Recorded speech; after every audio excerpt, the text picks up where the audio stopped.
Hey there, welcome back, Pageant Queen. Today, I'm going to teach you how to use your mock interview to get the very best scores in your actual pageant interview. My name is Alicia Darby. I am the founder of winapageant.com and the Win a Pageant Academy, where I teach women just like you how to become not just the best version of themselves as individuals, which we do that, but also how to win on stage and in life. And this strategy that I'm going to teach you today does exactly that. We are talking big picture strategy, and then we're going to boil it into the interview room. Now, if you love tips about pageantry and specifically step-by-step trainings like I offer, hit the subscribe button because I got more where that's coming from. And you can hit the notifications bell if you want to be notified every time we post a new video, which is once a week. So you can do that if that so pleases you. Now, listen, this strategy that I'm going to teach you is actually decision-making psychology. This is one of the reasons why my contestants win, because we approach their pageant competition from the perspective of these judges are subjectively selecting them to win. So what can we do to influence their selection-making process? Okay, well, selecting things is a decision-making process. And so we look to decision-making psychology. Okay, so how do people make decisions? Well, there are three things that everybody needs to have in order to choose a thing.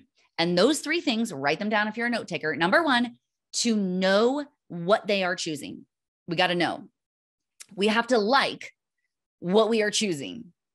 And we have to trust what we are choosing. Okay, so let me just take this big picture level first, then I'm going to show you how this shows up for you in your pageant. Now, big picture thinking here. If you walk into, let's say you're starving, you're like, oh my gosh, I'm so hungry. I got to go to the store and get some food. Okay. And you walk into, let's just say you walk into a grocery store. And as you walk into the grocery store, you smell something. Now, if that smell is something that you recognize, let's say it smells like pizza and you're like, I smell the pepperoni. It smells like pizza, and you like pizza and you're like, oh, I really like pizza. All of a sudden you're like, that sounds pretty good. Let's imagine that you start walking toward where they're making the pizza and it says like sushi. You're going to be like, wait, what? And they're like, they come up to you in their typical Japanese garb and they're like, hello, would you like some pizza? You would be like, no, thanks. I'm good. Thank you. Never mind. Why? Because you don't trust it. You're not going to buy pizza at a sushi spot. Okay. For the same reason that you are like not going to buy, salmon in like, the Midwest or something. In the same way, not in the same way anyway, that you would trust salmon on the coast. You see what I'm going with this, right? You have to know it. You got to like it and you got to trust it. If you were to look at a menu of things that you were going to purchase, let's say that you go to a store and you're like, oh, I've heard of this brand before. I've heard of this dish before. I like those elements in this dish. Actually, I don't like this brand. This brand means something to me and it's something that I do not like. So I'm not going to buy that thing. But let's say you like it and you trust it. Let's say you do know it, you do like it, and you do trust it. These are the things that you need to have as a judge in order to choose a winner. Now, what often happens is that in the mock interview phase, because this is specifically what we are talking about today, is how we can better do this in the mock interview phase so that when you get into the real pageant interview, you actually have some success. Well, you have to, what the problem is that most times women will do a mock interview and their judges will score them from 1 to 10 or from 0 into 10. And then they get that back and they're like, oh, okay, that's great. Maybe they leave them a few comments about why they've chosen that, but you're missing the whole point here.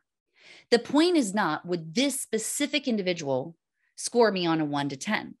The real question that you need to be asking your mock judges, particularly if you are setting up your own mock interview, and even if it's your director or your coach or something, I would ask them to include this question, these three. Okay, it's 3 questions. Number 1, do you feel like this interview allowed you to get to know me? Do you feel like you know me? Do you like me? Do you trust me with this title? Those are the real questions that your judges are actually asking themselves. They're wondering like, do I feel like I know this girl, or is there some like crazy red flag that I'm like going to be like, wait a second, what, how did that happen? Right? They have to know you. They've got to like you. We tend to like things that feel similar to us, and similarities are able to be created through storytelling. And so that's one of the strategies I teach inside of the academy is storytelling. How do we get people to not just like you, but to actually really say that they like you, right? Not just like, oh, she was sweet. No, I liked her. I would actually enjoy spending more time with her. She feels like me. Those are the kind of things that we want your judges to say about you. And then the last factor is, can you be trusted with the title? There are specific sound bites that I teach my clients. There's a whole second level of decision making that's going through the judges' minds after they know you, they like you, and they trust you. Then they're going to ask themselves a whole other series of questions, right? To have you rise to the top of the top 10, let's say. I typically work with women who've been in the top 10 before or the top 20 before, and they can't quite get to the title. That's the women I typically work with, because there's next level stuff that we can do within this decision-making framework. But for you, what you got to focus on is when you are in your mock interview experience, ask your judges, do you feel like you actually got to know me? Sometimes the biggest mistake that happens in pageantry is we overwhelm our judges with way too much information. And then they don't feel like they actually got to know you, because they're like, I don't know. She's like a gardener and she's like a teacher, but she's also like, studying to be an astronaut. And she comes from a background of people that were like, I don't know, rock diggers or something, they're like, wow, this lady is like, she's like loves cats and like yoga. And that sort of makes sense to me.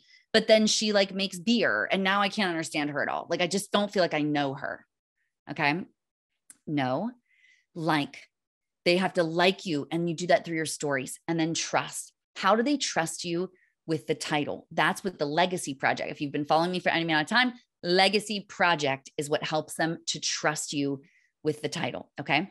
So instead of asking, just score me from a 1 to 10 in the mock interview, ask your judges to tell you, do they feel like they know you, like you, and trust you? And if so, if they circle all 3 of those things, every single one of your judges, you can trust that your scores will be higher in your actual interview. Okay.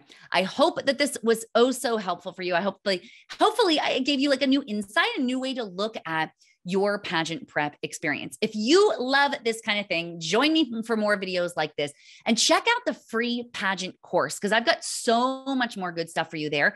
More insights. If you get into the psychology behind things and you really like the in-depth understanding, then the free pageant course would be a great place for you to get started. freepageantcourse.com. I'll see you there.